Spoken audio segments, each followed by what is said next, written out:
श्री देवी महात्म्य कथा अध्याय 14 प्राधानिक रहस्य वर्णन.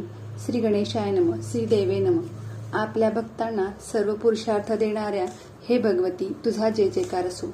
तुझे नामस्मरण केले असता सर्व विघ्ने नाहीशी होतात, सर्व मनोरथ पूर्ण होतात.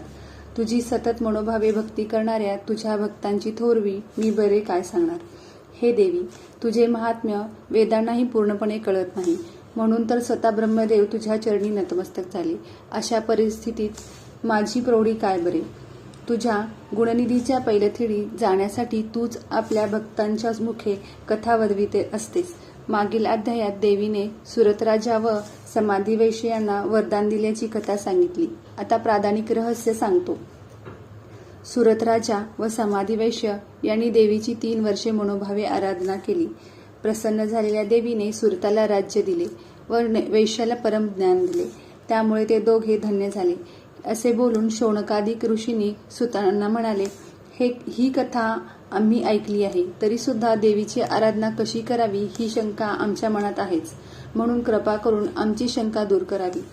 शौनकादिकांनी असे विचारले असता सूत म्हणाले, अशी शंका पूर्वी सुरताने मेधा ऋषींना विचारली होती. सुरत राजा म्हणाला, ऋषीवीर्य, आपण चंडिकेच्या 8 अवतारांच्या कथा सांगितल्या. आता या अवताराच्या प्रधान प्रकृतीचे निरूपण करावे. मी आपल्या चरणी शरणागत आहे. देवीच्या ज्या स्वरूपाची ज्या विधीने आराधना करावयास हवी ते सर्व मला सविस्तर सांगावे.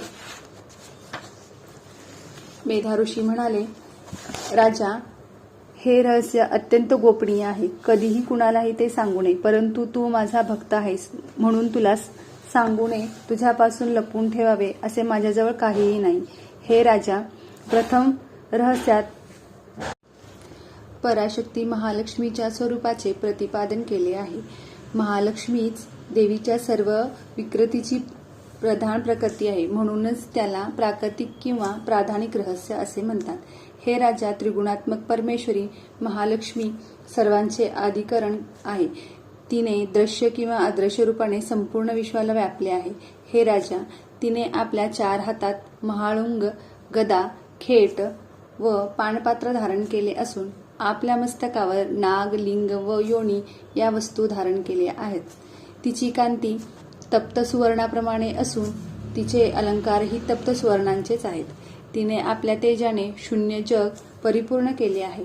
सगळे जग शून्य आहे असे पाहून या महालक्ष्मीने केवळ तमोगुणरूप उपाधीने दुसरे एक उत्कृष्ट रूप धारण केले. ते रूप एका स्त्रीच्या रूपात प्रकट झाले. तिच्या शरीराची कांती काजळासारखी काळ्या रंगाची होती. तिचे मुख दाढाने सुशोभित होते. डोळे मोठे, कमर बारीक होती. तिच्या 4ही हातात ढाल, तलवार, पाणपात्र व मुंडके होते. तिने आपल्या छातीवर कबंधमाला व मस्तकावर नरमुंडमाला धारण केली होती. अशा स्वरूपात प्रकट झालेली ती तामसी देवी महालक्ष्मीला म्हणाली, माते, तुला माझा नमस्कार असो. तू मला माझे नाव सांग व मी काय करावे, म्हणजे माझे कर्म कोणते ते मला सांग. महालक्ष्मी म्हणाली, मी तुला तुझे नाव सांगते व तू कोणकोणते कार्य करायचे आहे तेही सांगते. महामाया, महाकाली, महामारी, क्षुधा, तृष्णा, निद्रा, तृष्णा, एकवीरा, कालरात्री व दुरात्य ही तुझी 10 नावे आहेत. ही तुझी नावे जगात कर्माने स्पष्ट होतील. ही तुझी नामकर्मे जाणून जो त्यांचा पाठ करील त्याला सुखाची प्राप्ती होईल. मेधा ऋषी म्हणाले, हे राजा, महालक्ष्मीने महाकालीला असे सांगून अत्यंत शुद्ध अशा सत्वगुणांनी दुसरे एक रूप धारण केले. ते चंद्रासारखे होते. त्या श्रेष्ठ स्त्रीने आपल्या हातात रुद्राक्षमाला, अंकुश, वीणा व पुस्तक धारण केले होते. महालक्ष्मीने तिची नावे सांगितली. ती तिला म्हणाली, महाविद्या, महावाणी, भरती, वाक्, सरस्वती, आर्या, ब्राह्मी, कामधेनू, वेदगर्भा व श्रीधीश्वरी ही तुझी 10 नावे आहेत. मग महालक्ष्मी महाकालीला व महासरस्वतीला म्हणाली, देवीनो, तुम्ही दोघी आपापल्या गुणांना योग्य असे कन्यापुत्र निर्माण करा. महालक्ष्मीने त्या दोघींना असे सांगून प्रथम स्वतःच स्त्री पुरुषाची एक जोडी उत्पन्न केली. मग महालक्ष्मीने पुरुषाला ब्रह्मा, विधी, विरंची, व धाता ही नावे ठेवली. स्त्रीला श्री, पद्मा, कमला, लक्ष्मी अशी नावे ठेवली. मग महाकालीने व महासरस्वतीने एक एक कन्यापुत्र जोडी उत्पन्न केली. त्यांचे रूप आणि नावेही सांगतो. महाकालीने नीलकंठ, लाल भुजा, धवल शरीर व मस्तकावर मुकुट धारण करणारा पुरुष म्हणजे शंकर व गौररंगाची स्त्री म्हणजे सरस्वती यांना जन्म दिला. तो पुरुष रुद्र, शंकर, स्थाणू, कपर्दी व त्रिलोचन या नावाने प्रसिद्ध झाला.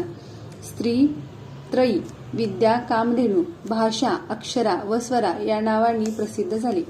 हे राजा, महासरस्वतीने गौररंगाची स्त्री व श्यामरंगाचा पुरुष यांना उत्पन्न केले. त्या दोघांची नावे सांगतो ऐक. त्यातील पुरुषाला विष्णू, कृष्ण, ऋषिकेश, वासुदेव, जनार्दन ही नावे मिळाली. त्याचप्रमाणे स्त्री उमा, गौरी, सती, चंडी, सुंदरी, सुभगा व शिवा या नावांनी प्रसिद्ध झाली. मग त्या 3 स्त्रियांना तत्काल पुरुष रूप प्राप्त झाले. हे रहस्य फक्त ज्ञानी लोकांना समजते, अज्ञानी लोकांना हे समजत नाही.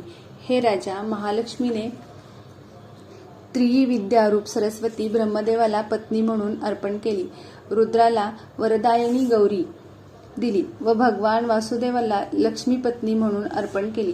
तिघांना विश्वाची उत्पत्ती, स्थिती व प्रलय करण्याचे सामर्थ्य दिले. मग ब्रह्मदेव सरस्वतीसह सुखाने राहू लागले. त्यांनी सरस्वतीसह चराचर ब्रह्मांड निर्माण केले. महादेव गौरीसह संयुक्त होऊन अवघ्या ब्रह्मांडाचा प्रलय करू लागला. ब्रह्मांडामध्ये जे जे स्थावर जंगम निर्माण झाले त्या सर्वांचे पालन लक्ष्मीसह नारायण वासुदेव करू लागला. हे राजा, महालक्ष्मीच सर्वसत्वमयी असून सगळ्यांची ईश्वरी महामाया जगदंबा आहे. तीच मूळ प्रकृती आहे. ती साकार निराकार राहून अनेक प्रकारची नावे धारण करते. जे जे दिसते, ऐकू येते, मनात निर्माण होते ते ते सर्व मायारूप आहे. नामरूपात्मक असे जे जे आहे ते ते सर्व मायेचे स्वरूप आहे. ब्रह्मा, विष्णू, महेश हे मायापुत्रच आहेत. महालक्ष्मी या एकाच नावाने किंवा इतर प्रत्यक्षादी प्रमाणांनी महालक्ष्मीचे वर्णन होऊ शकत नाही.